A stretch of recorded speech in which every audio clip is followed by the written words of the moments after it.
Hallelujah, জয় যিশু। আসুন শুরু করি আজকে আদি পুস্তক তার 4 অধ্যায়।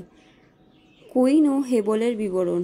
পরে আদম আপন স্ত্রী হবার পরিচয় লইলে তিনি গর্ভবতী হইয়া কইনকে প্রসব করিয়া কহিলেন, সদাপ্রভুর সহায়তায় আমার নরলাভ হইল। পরে তিনি হেবল নামে তাহার সহোদরকে প্রসব করিলেন। হেবল মেষপালক ছিল ও তিনি কইন ভূমিকৃষক ছিল।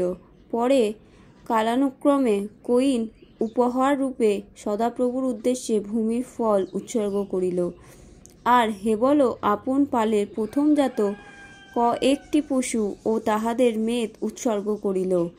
তখন সদাপ্রভু হেবলকে ও তাহার উপহার গ্রাহ্য করিলেন, কিন্তু কইনকে ও তাহার উপহার গ্রাহ্য করিলেন না। এই নিমিত্ত কইন অতিশয় ক্রুদ্ধ হইল, তাহার মুখ বিষণ্ণ হইল। তাহাতে সদাপ্রভু কইনকে কহিলেন, তুমি কেন ক্রোধ করিয়াছ? তোমার মুখ কেন বিষণ্ণ হইয়াছে? যদি সদাচরণ করো তবে কি গ্রাহ্য হইবে না? আর যদি সদাচরণ না করো তবে পাপ দ্বারে গুড়ি মারিয়া রইয়াছে। তোমার প্রতি তাহার বাসনা থাকিবে এবং তুমি তাহার উপরে কর্তৃত্ব করিবে। আর কইন আপন ভাতা হেবলের সহিত কথোপকথন করিল। পরে তাহারা খেতে গেলে কইন আপন ভাতা হেবলের বিরুদ্ধে উঠিয়া তাহাকে বধ করিল। পরে সদাপ্রভু কইনকে বলিলেন, তোমার ভাতা হেবল কোথায়? সে উত্তর করিল, আমি জানি না। আমার ভাতার রক্ষক কি আমি? তিনি কহিলেন, তুমি কি করিয়াছ? তোমার ভাতার রক্ত ভূমি হইতে আমার কাছে ক্রন্দন করিতেছে, আর এখন যে ভূমি তোমার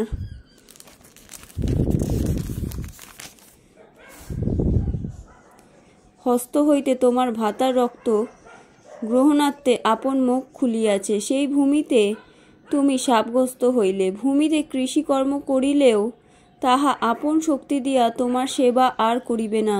তুমি পৃথিবীতে পলাতক ও ভ্রমণকারী হইবে। তাহাতে কইন সদাপ্রভুকে কহিল, আমার অপরাধের ভার অসহ্য। দেখো, অদ্য তুমি ভূতল হইতে আমাকে তাড়াইয়া দিলে, আর তোমার দৃষ্টি হইতে আমি লুকায়িত হইব। আমি পৃথিবীতে পলাতক ও ভ্রমণকারী হইব, আর আমাকে যে পাইবে সেই বধ করিবে।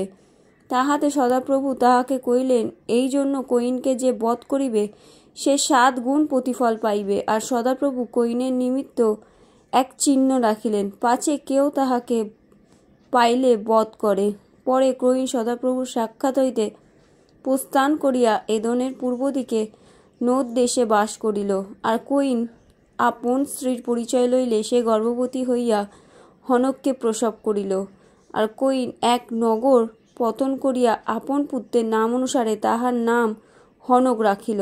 হনকের পুত্র ইরদ, ইরদের পুত্র মহুয়ায়েল, মহুয়ায়েলের পুত্র মথুসায়েল ও মথুসায়েলের পুত্র লেমক।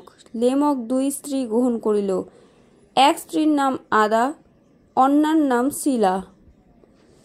আদার গর্ভে জাবল জন্মিল, সে তাম্বুবাসী পশুপালকদের আদিপুরুষ ছিল। তাহার ভাতার নাম যুবল, যে বীণা ও বংশীধারী সকলের আদিপুরুষ ছিল। আর শিলার গর্ভে তুবুল কইন জন্মিল, সে পিতলেরও লোহের নানা প্রকার অস্ত্র গঠন করিত।